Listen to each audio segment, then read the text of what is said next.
Hi, I'm Albe Bonacci. I'm a faculty member here in the drum department at Musicians Institute. And today I'm going to show you a few things about the technique class that we have here at MI. We've had a whole bunch of new curriculum written, and I am currently teaching technique 1, 2, 3, and 4.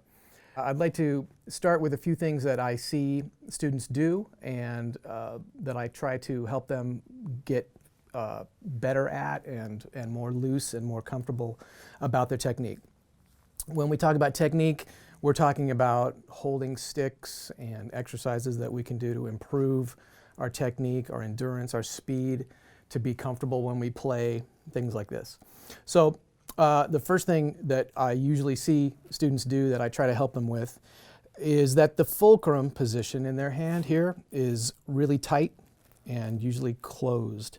And I oftentimes mention that I like to see a bit of an opening go through here so that the stick is kind of a little bit more able to move. It seems like a whole lot of people have not really realized that we've used the shoulder and the elbow and the wrist, but no one has really considered the fingers that much. Younger players, maybe if they've had lessons, will realize this is available to them, but I'd like to give you some pointers on some things that we can do with our fingers and some exercises that we can use. First of all, as the way the stick is laying in my hand is if I'm very relaxed and my hands are down at my side and I bring up my hand, that's the position that I want the stick to be in. I just want to have an extension of my arm, and I want it to not interrupt the flow of the position of my hand. So doing that from the side here, you come up in a bit of a triangular position. Now I'll get into all these grips like this in one second, but the first thing that I notice is everybody's stick is here, and when the stick is in that second knuckle and the thumb is on, we've kind of bypassed the front of the fingers, the front of the fingertips, and that's where a lot of the control is. And a lot of agility, you can get a lot of speed there, you can get a lot of delicate playing there. So I try to have them move that from there down to there. And the first thing they say is like they don't feel like they're in control of it. And that's just because, number one, they're not used to it, and number two, because they're not really hugging the stick in. They don't realize that they don't have to hold it out like this. They can put it in that notch and hold it snugly like this. So that's the position, and I usually have them do a couple of things like just try to move the stick. It also makes it so that these fingers are flexible and can open and close like this. And there's a lot of great techniques that work like this, ghost notes and smaller notes and fast notes. So if that's there, you have a little bit more trouble doing that because the stick has gone past the front end of your fingers.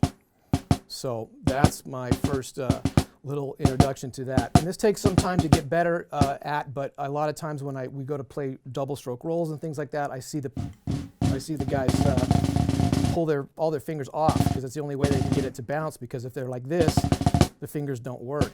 So we work on doubles like this with open strokes. And we also discuss the position of our hand, whether it's in the palm is down, or whether it's at a 45-degree angle, or whether the thumb is up. If the thumb is up, this is referred to as French grip. If the thumb is going at 45-degree angles, we're calling it American grip, and German grip with the palm all the way down. My favorite is probably the American grip, because I'm able to kind of go to both the other positions as I need to, as I'm on a different area of the drum kit, or I'm using different force, or whatever I want to do. I don't feel so much as like this is important where you decide that is, but where the stick is in your hand and having it comfortable there. So a few exercises to utilize the fingers if you want to get into this are just doing this, of course. Just opening and closing the hand, letting this contract. And if we want to use each finger, we can also hold the stick between the thumb and the forefinger and move the stick with each of the other fingers. There's the middle finger moving it, the next finger, the pinky. Okay, it's just stretching, because so often people that haven't done this use the last three fingers as almost like it's a fin. It's almost like it's one thing. It's not separate. So I'm trying to separate those digits.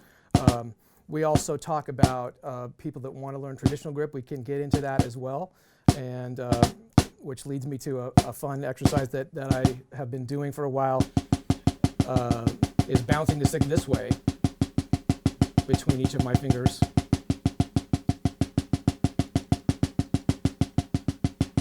And that seems to be a nice way to kind of stretch those tendons out and get that going there. I play traditional grip sometimes, certainly when I'm playing brushes I do, and certainly I learned that way. I was taught that way initially, and then I changed when I got larger drums and got into more progressive rock playing.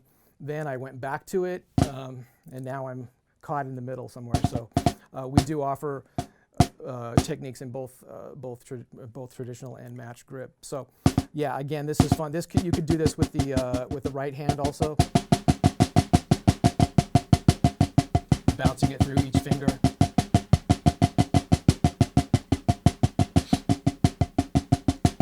This takes a little bit of time. If you want to try to do this, you need to be pretty flat, pretty parallel down on the drum. If you're up here like this, that's not going to work. So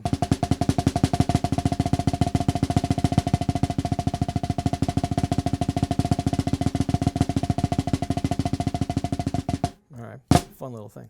The next thing for finger playing is to discuss drum rolls. And I also noticed that younger students don't really have a drum roll happening, or they've got something that's just a mess of notes.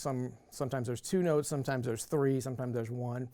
I think it's important to understand the difference between a closed press roll, press meaning pressure, short for pressure, or we call it a buzz roll, double strokes, and more of an open double stroke roll, and single stroke rolls. I use those all, and I think they're very important, but the most overlooked one, and remove the pad here, is probably the closed roll here. I also think it's important to understand that you can use a lot of different parts of the drum to get this. The drum is a little bit more soggy towards the middle and more ringy and really tight towards the edge. So if I'm trying to get a very seamless, kind of transparent note, buzz note, I'm going to go up to the edge here. Also, my technique was usually not pushing down into the drum and eliminating fingers, but in this case I do that. I use the index finger, thumb, and the middle finger, and these guys are just kind of hanging out. I don't want too much meat on the stick in this case. Pushing out here.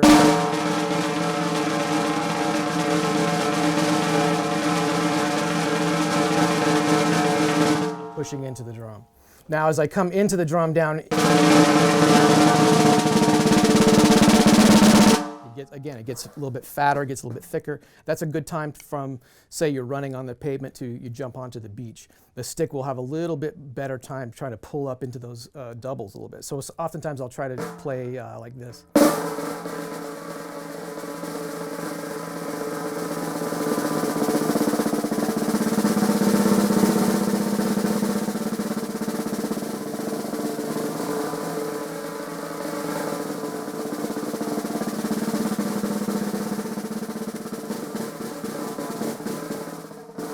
It's important to be able to play all over the drum and notice all the different nuances, and that's what's great about an acoustic drum, is there's so many sounds.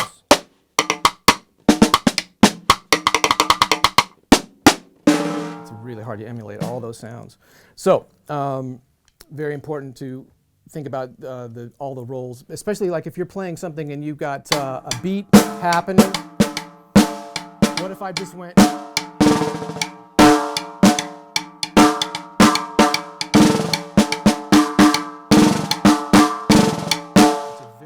Little effective thing. Or if somebody asked you to play something like a march, you could simply play something more like a.